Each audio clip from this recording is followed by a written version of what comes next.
Bismillahirrahmanirrahim. Assalamualaikum warahmatullahi wabarakatuh. Alhamdulillah, puji dan syukur senantiasa kita panjatkan kepada Allah Subhanahu wa taala.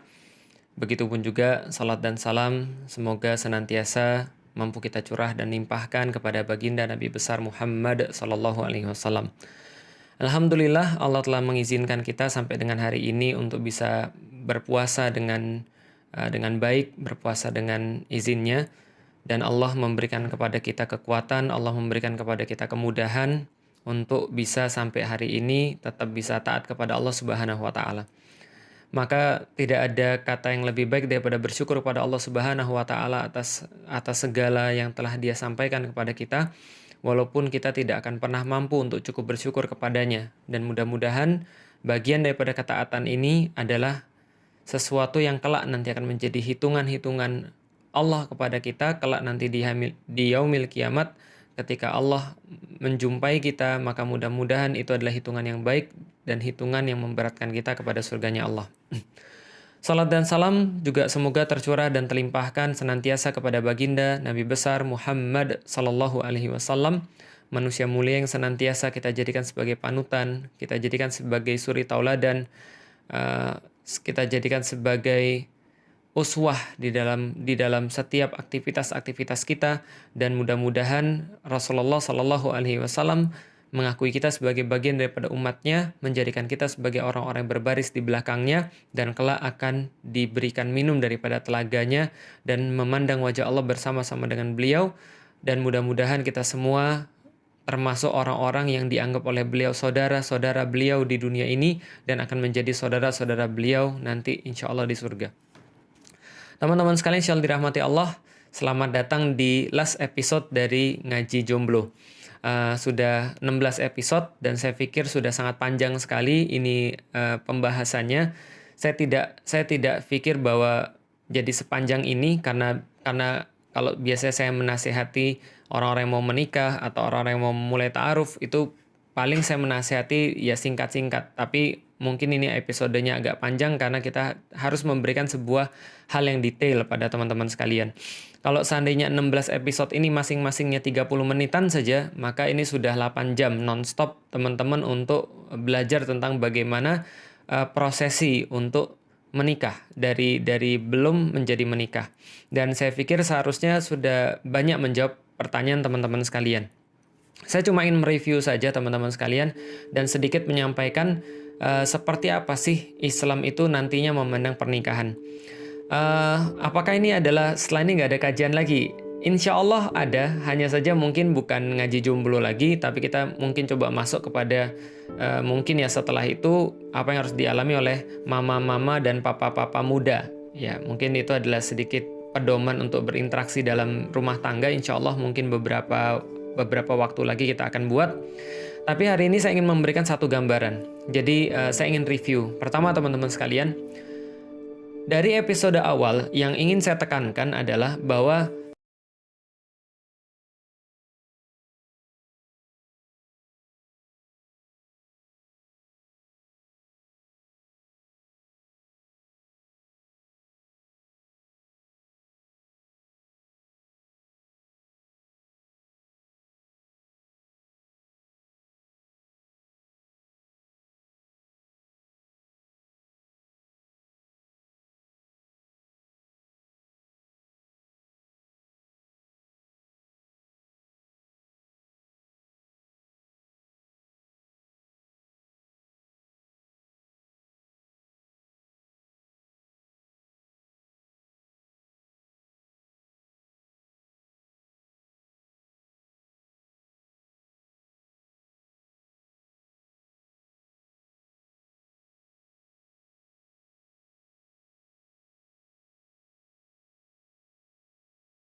Bangun, pas mimpi itu mungkin rasanya lama, lari, lalu kemudian bertualang ke sini, lalu kemudian ada kejadian ini, ada kejadian segala macam. Tapi pas kita bangun teman-teman sekalian, tiba-tiba itu seolah-olah cuma sekedar potongan-potongan saja, cuma sebentar saja. Itulah perasaan manusia. Saya nggak sedang membahas tentang hidup setelah mati, bukan. Tapi yang saya bahas adalah teman-teman sekalian, Islam memandang sesuatu dengan cara yang berbeda. Maka Islam memandang pernikahan hanyalah sebagai sebuah ibadah di antara ibadah-ibadah yang lain. Kalau andaikan orang-orang punya ibadah sholat, ada ibadah puasa yang sedang kita lakukan sekarang, ada ibadah haji, ada ibadah misalnya zakat, maka pernikahan hanyalah salah satu bentuk ibadah untuk bisa mempersiapkan diri ketika berjumpa dengan Allah Subhanahu wa Ta'ala. Maka ketika orang berpikir seperti itu, maka dia punya aktivitas dengan cara yang berbeda. Maka kualifikasi-kualifikasi, lalu kemudian kriteria-kriteria, karakteristik-karakteristik yang dia akan cari sebagai seorang istri tentu berbeda dengan orang yang tidak memandang bahwa pernikahan adalah sebagai sebuah ibadah. Salah satu contohnya misalnya, dia tidak akan pernah untuk gambling, untuk cari seorang istri yang nanti bisa menyesatkan dia, atau nanti bisa untuk membuat dia jadi ya tidak maksimal dalam beribadah. Atau sebaliknya seorang perempuan, seorang muslimah, dia tidak akan gambling juga untuk cari seorang laki-laki yang laki-laki ini sudah bermaksiat sebelumnya. Misalnya contoh, ada seorang laki-laki yang memacari dia. Yang jelas pacaran kita sudah tahu pasti aktivitasnya maksiat. Saya sudah bahas kemarin-kemarin. Dan ketika dia sudah tahu ini orang bermaksiat, dia sudah tahu ini orang sholatnya jelek misalnya, dia sudah tahu ini orang sangat nggak baik pada agamanya, dia nggak peduli pada Tuhannya, kata-katanya kasar, tapi dia tetap mau. Ini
qawwam. Jadi ketika dikatakan ar-rijalu qawwamuna 'alan nisa, maka Allah berkata pada laki-laki, kalau kamu sudah sampai pada satu fase yang namanya fase pernikahan, maka kamu harus tahu ibadah seorang laki-laki dalam sebuah pernikahan adalah ibadah ketika dia melakukan sebuah proses penjagaan terhadap perempuan, sebuah proses support terhadap perempuan, sebuah proses untuk memimpin perempuan, mendidik perempuan, mengurusnya agar dia menjadi lebih baik, atau setidaknya sama baiknya sebagaimana dulu dia diurusi oleh bapaknya. Maka ini sebuah tanggung jawab yang sangat besar. Jadi ini bukan keuntungan, tapi juga sebuah tanggung jawab yang sangat besar yang Allah berikan pada seorang laki-laki. Maka ingat, ketika kita menyalami bapaknya, lalu kemudian kita berkata, bapaknya berkata, saya nikahkan anak saya ini, binti ini kepada si Fulan bin Fulan dengan mas kawin sekian, dibayar tunai. Lalu kita katakan, saya terima nikahnya, lalu kemudian ini binti ini dengan mas kawin ini dibayar tunai. Maka saat itulah terjadi perpindahan tanggung jawab. Karena adalah bapaknya yang menjadi qawwamnya dia sebelum dia menikah, sekarang berpindah menjadi kita, menjadi seorang laki-laki yang menjadi qawwamnya perempuan.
Allah itu sudah kewajiban. Jadi kalau kita melakukan sebuah kewajiban ya kita tidak perlu merasa bangga. Tapi kalau misalnya contoh kita melakukan hal-hal yang sunnah misalnya, melakukan hal-hal yang misalnya yang boleh tapi melakukan hal dengan cara yang bagus misalnya. Nah itu baru bisa jadi kita mungkin merasa wah ini kayaknya ada efek tertentu, ada sesuatu tambahan. Itu boleh. Tapi kalau dalam kewajiban ya sudah, laki-laki memang wajib untuk memberikan nafkah pada wanita. Wa bima anfaqu min amwalihim. Maka sesungguhnya laki-laki itu sudah memberikan hartanya bagi wanita. Itu adalah dalil bagi laki-laki. Ada 3 tadi. Yang pertama adalah dia harus menjadi qawwam. Yang kedua, dia lebih daripada wanita dalam hal-hal tertentu dan harus dipergunakan untuk kebaikan perempuan. Yang ketiga adalah karena dia wajib memberikan nafkah bagi istrinya. Itu dalil bagi suaminya. Lalu kemudian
standar yang sama. Standarnya apa? Allah Subhanahu wa Ta'ala. Ketika kita berlainan pendapat dalam satu hal, maka kita coba untuk merujuk, ya Allah, kira-kira kami harus gimana?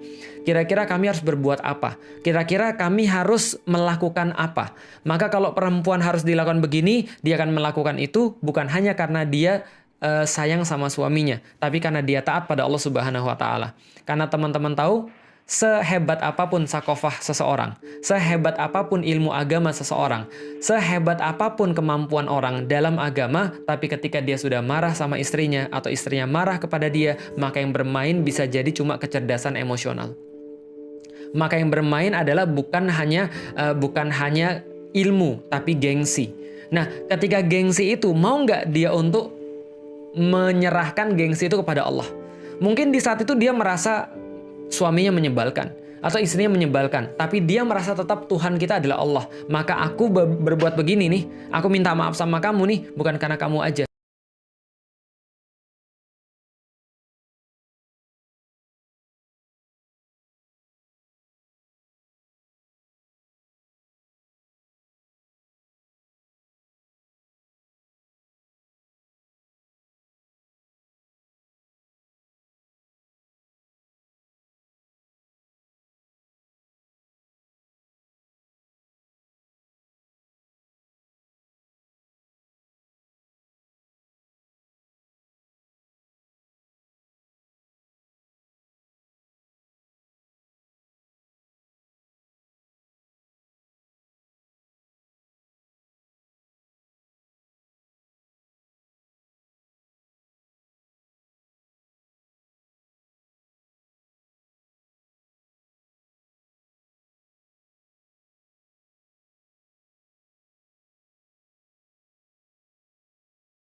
biasa mempertaruhkan nyawa, masa sih aku nggak mau kemudian untuk memenuhi panggilan dia? Misalnya, itu dalil bagi anaknya, bukan dalil bagi orang tuanya. Tapi anaknya pakai dalil orang tuanya. Kamu itu salah mikir, Mak. Yang benar adalah saya itu amanah kamu. Saya nggak pernah minta dilahirin sama kamu. Kamu itu adalah ketika melahirkan saya, kamu tuh nambah amanah kamu. Lah kalau kamu itu tidak bisa mempertanggungjawabkan amanah kamu di depan Allah, ingat loh, pertanggungjawabannya berat nanti di hari kiamat. Ketika seorang anak-anak tidak diperhatikan sama orang tuanya ditanya oleh Allah. Salah. Itu dalil bagi orang tuanya, bukan dalil bagi kamu. Gitu kan ya. Ini penempatan dalil yang salah.